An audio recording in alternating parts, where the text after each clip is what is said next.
seorang residivis itu melakukan tindak pidana berulang, itu masih bisa tidak dilakukan penahanan untuk kedua kalinya. Di negara mana, berikan saya contoh, baik itu profesor mana yang mengatakan itu, bahwa itu tidak dilakukan penahanan. Itu sudah wajib dilakukan penahanan. Ini saya tahapannya kenapa saya harus melakukan upaya hukum luar biasa ini. Saya akan menyurat kepada Ketua DPR, Wakil Ketua DPR, ya. Terus kemudian saya akan menyurat kepada Presiden Republik Indonesia, Bapak Prabowo Subianto, dan Wakil Presiden Republik Indonesia, Bapak Gibran Rakabuming Raka. Ini tidak ada korelasinya antara anak atau bapak ini. Ini persoalan hukum. Kami netral memperjuangkan hukum yang jangan diobrak-abrik seperti ini. Ini kami tidak suka. Stop main-mainnya. Ini diskriminatif. Saya tanya, stupa Borobudur mukanya siapa? Pak Jokowi. Oke, clear ya. Kemudian terjadi pidana berulang ini, siapa yang menjadi objek? Pak Jokowi. Clear bos. Ini bukan persoalan anak dengan bapak. Presiden Republik Indonesia, Mas Gibran, mohon Bang Dasko. Ini harus diberikan atensi. Berikan atensi keras ini. Saya akan menyurat dengan Bang Dasko, saya akan menyurat kepada Mbak Puan, saya akan menyurat kepada Presiden Republik Indonesia, saya akan menyurat dengan Bapak Gibran Rakabuming Raka. Terbongkar semua. Farhad Abbas bongkar semua dalang di mana kejahatan-kejahatan para penggugat ini ternyata sudah ketahuan, terutama Roy. Assalamualaikum warahmatullahi wabarakatuh. Apa kabar teman-teman semua? Semoga sehat walafiat selalu mendampingi rakyat Indonesia, terutama Anda yang selalu mengikuti channel ini. Semoga hutang yang sedang banyak, semoga Allah melimpahkan rezeki yang banyak dan kesehatan selalu dilimpahkan kepada teman-teman semua. Gimana? Semoga rezeki dan selalu diberikan hidayah oleh Yang Maha Kuasa, terutama kesehatan selalu diberikan, dan kita bersyukur hari ini kita masih bernapas dengan baik. Terutama terima kasih untuk teman-teman semua yang sudah mengikuti gua dari beberapa saat ya, dan artinya itu terima kasih. Ini kabar new lagi guys, terbaru Roy Suryo geger.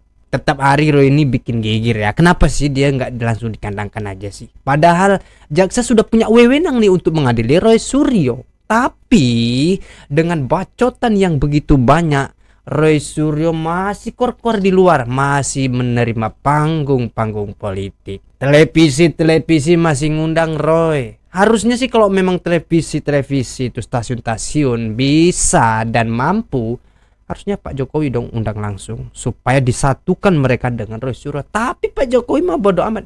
Itu bukan urusan gua, yang penting jasa gua mah asli. Kali ini guys, geger ya. Terbongkar semua. Farhad Abbas bongkar semua dalang di mana kejahatan-kejahatan para penggugat ini ternyata sudah ketahuan, terutama Roy, Tifa, dan Refli Harun.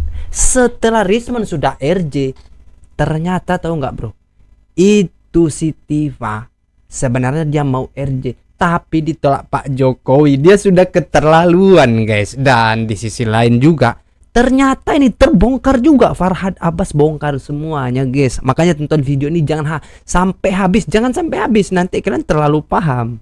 Dan kalau bisa jangan di skip, habisin tonton, kasih like dan komen. Terus Tifa dan Refli Harun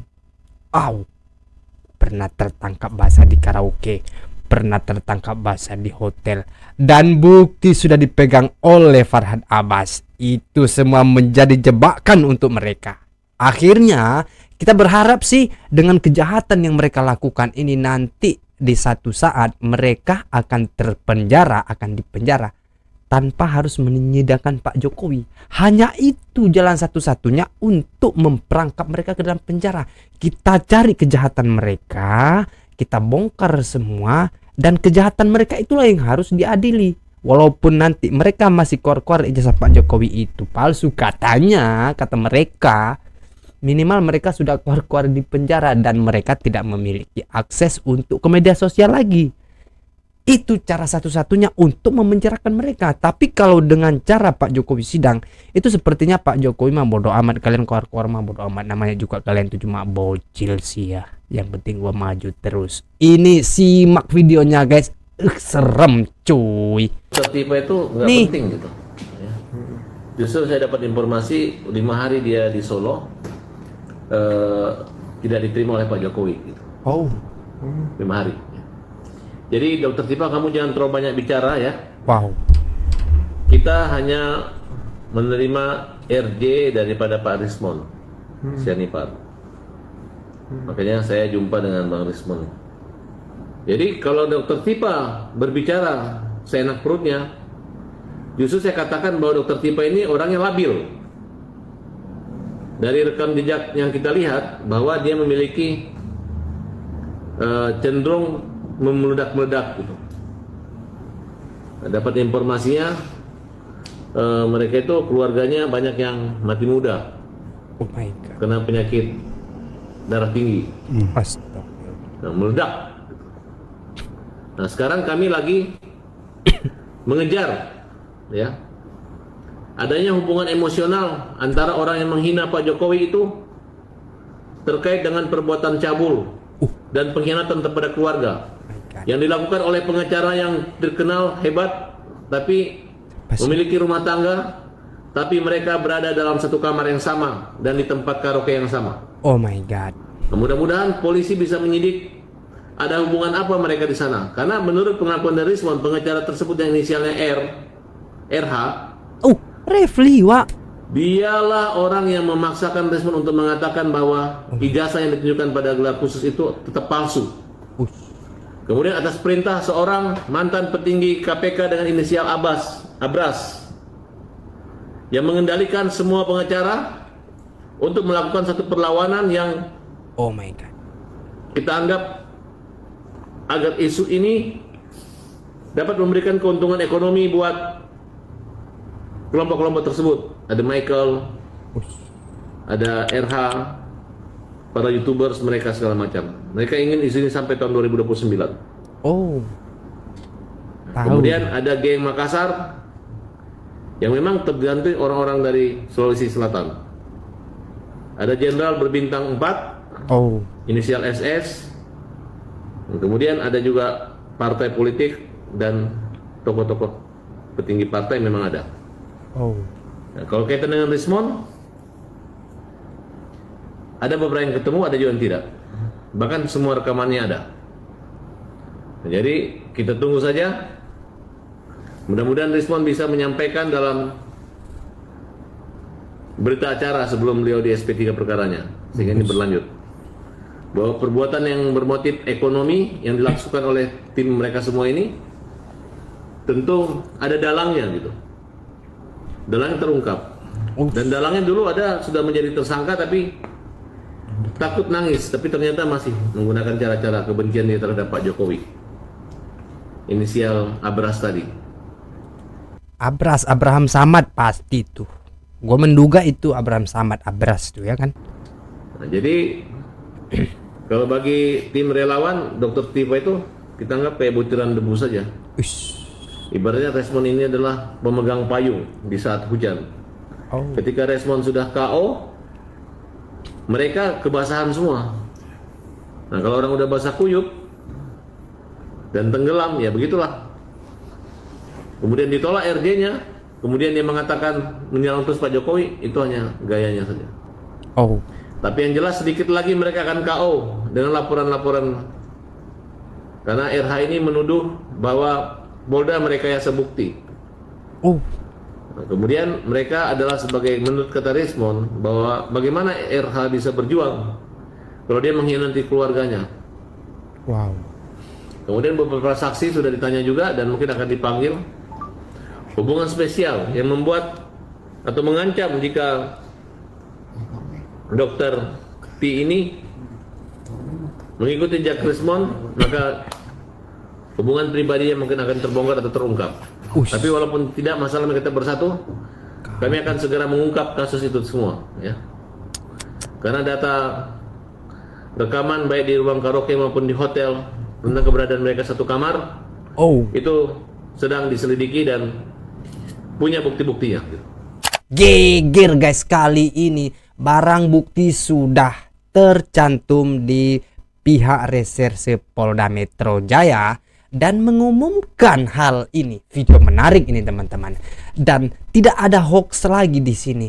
Yang asli sudah disampaikan oleh Polda Metro Jaya bahwa Roy Suryo tak bisa berkutik lagi karena terkena pasal berlapis. Walaupun mereka keluar-keluar di media sosial dan mereka mengatakan ijazah Pak Jokowi palsu, tak ada obat lagi karena pencemaran nama baik, fitnah, undang-undang ITE juga sudah berlapis kepada mereka. Di sini teman-teman, coba ini simak videonya. Ini langsung dari Barreskrim Polda Metro Jaya bahwa Roy Suryo ini benar-benar nggak bisa lagi dia keluar-keluar. Tapi teman-teman semua sabar, walaupun Roy Suryo masih tetap keluar-keluar di luar, anggap saja itu manusia yang memang sedang bebas diberikan kesempatan keluar-keluar. Dan pada akhirnya Roy Suryo akhirnya punah, guys. Mari simak videonya teman-teman.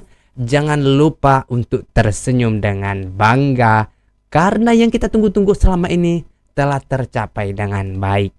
Selamat siang dan salam sejahtera untuk kita semuanya, rekan-rekan sekalian.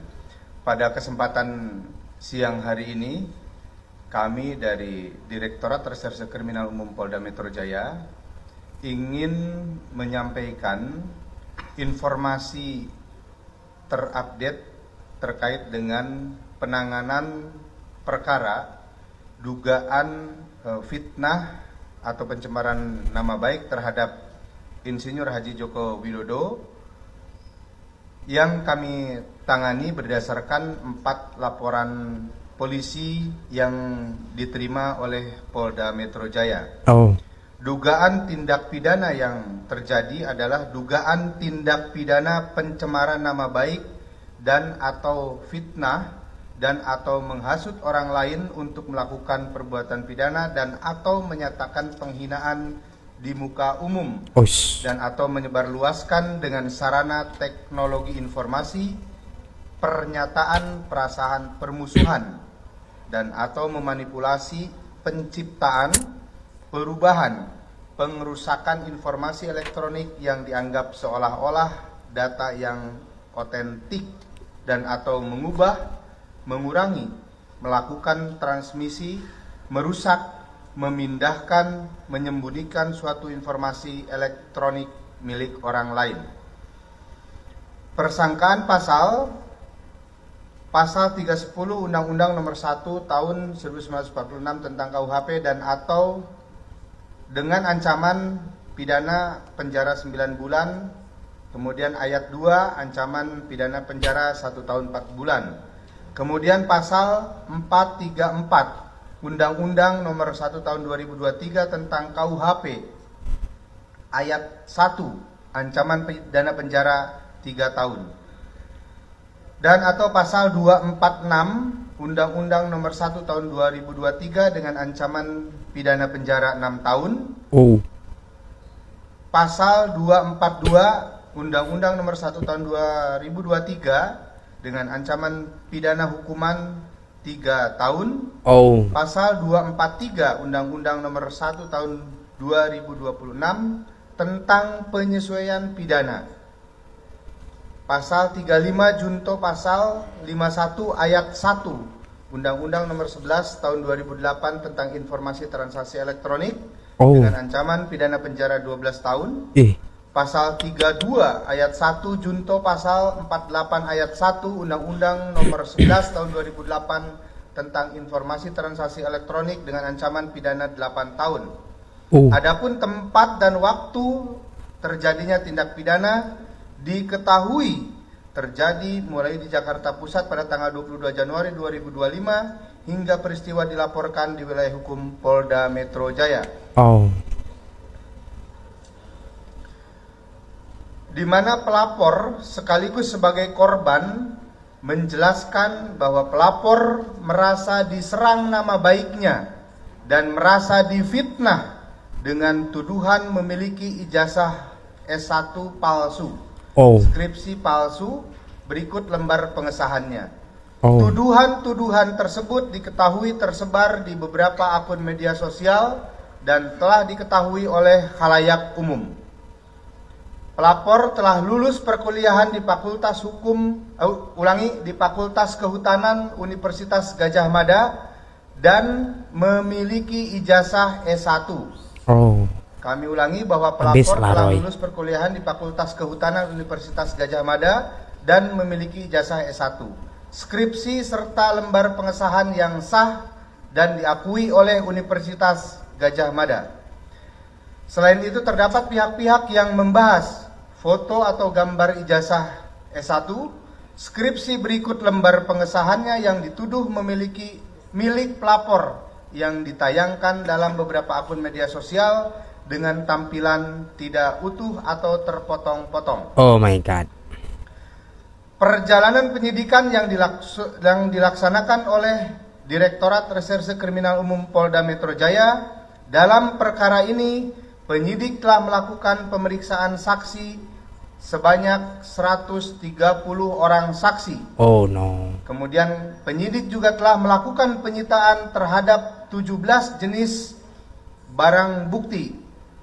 Penyitaan terhadap 709 dokumen alat bukti surat. Pengambilan keterangan ahli terhadap 25 orang ahli dengan berbagai bidang keilmuan. Kemudian dalam penanganan penyidikan juga penyidik telah melakukan secara saintifik dengan cara melakukan pemeriksaan uji laboratorium terhadap barang bukti dokumen berupa ijazah sarjana atas nama Insinyur Haji Joko Widodo di Puslap 4 Polri.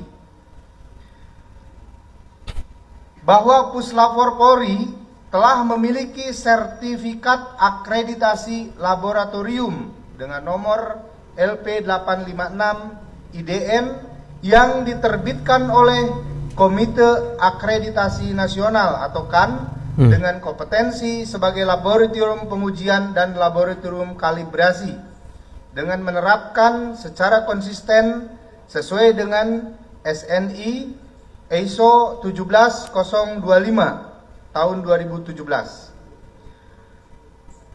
Petugas pemeriksa pada Puslap 4 Polri telah bersertifikasi dari Badan Nasional Sertifikasi Profesi. Habis lah Roy. Alat-alat pada Puslap 4 Polri telah terkalibrasi yang dikalibrasi ulang setiap tahun, sehingga hasil pemeriksaan dari Puslap 4 Polri memiliki legalitas dan legitimasi pembuktian secara yuridis. Puslap 4 Polri memiliki dasar hukum untuk melakukan uji laboratorium dokumen sebagai berikut. Surat Edaran Jaksa Agung nomor 5 KRI 2589 tanggal 17 September 1956 tentang penyelidikan tulisan secara membandingkan dan penunjukan labkrim sebagai pemeriksaan tulisan.